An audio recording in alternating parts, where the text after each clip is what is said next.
This week's playwright tip: sanity. All playwrights need it. Yeah, I'm as surprised as you are.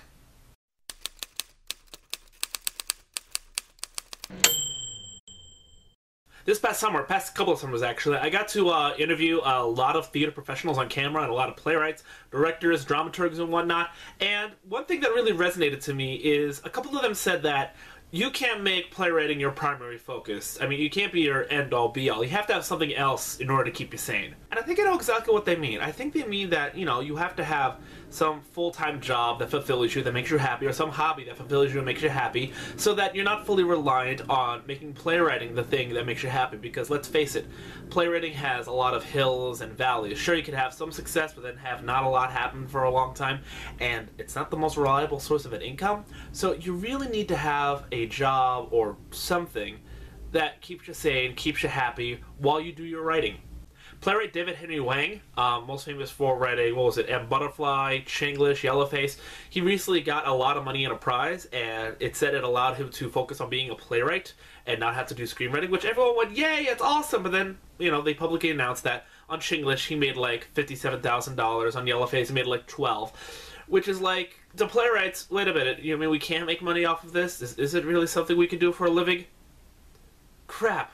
Why did we decide to do this? I think people should be playwrights because they have a drive to, not because it fulfills some kind of need or hole that they have. Please don't turn that into a dirty statement. Please, for the love of God.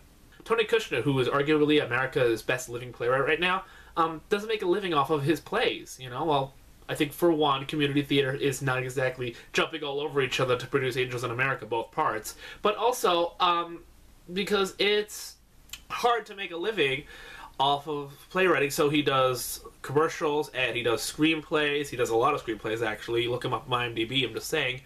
And you know what? He could do that because he has the name and notoriety. But he could only do that because he has the name and notoriety. If you're just starting off as a playwright, or, you know, you're mid-career as a playwright, you can't let playwriting be your one thing only. You know, focus on family, focus on a job that you enjoy. I think the point here is, in order to keep yourself sane as a playwright, and in order to, you know, not end up in a cabin somewhere drinking yourself to death, like Ernest Hemingway, although that would be a pretty cool way to go. Instead of driving yourself nuts with your playwriting, you know, you need something else. And that something else will inform your writing.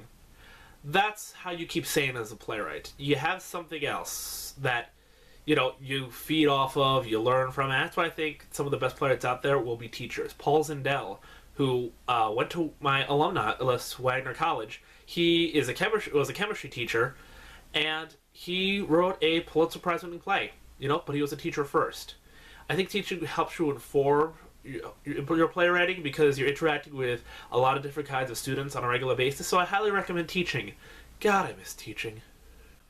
That's it for this week's playwright tip. Now, speaking of sanity, I've been waiting to announce awesome news, but I haven't gotten the confirmation on it yet, and I'm waiting on it. I teased it a little bit on last week's video, but hopefully I'll be able to announce something awesome soon-ish as soon as I get a certain email. Having great news, not being able to announce it publicly. Yeah, that's what's gonna really drive you insane. That's all. I'll see you next week, interwebs.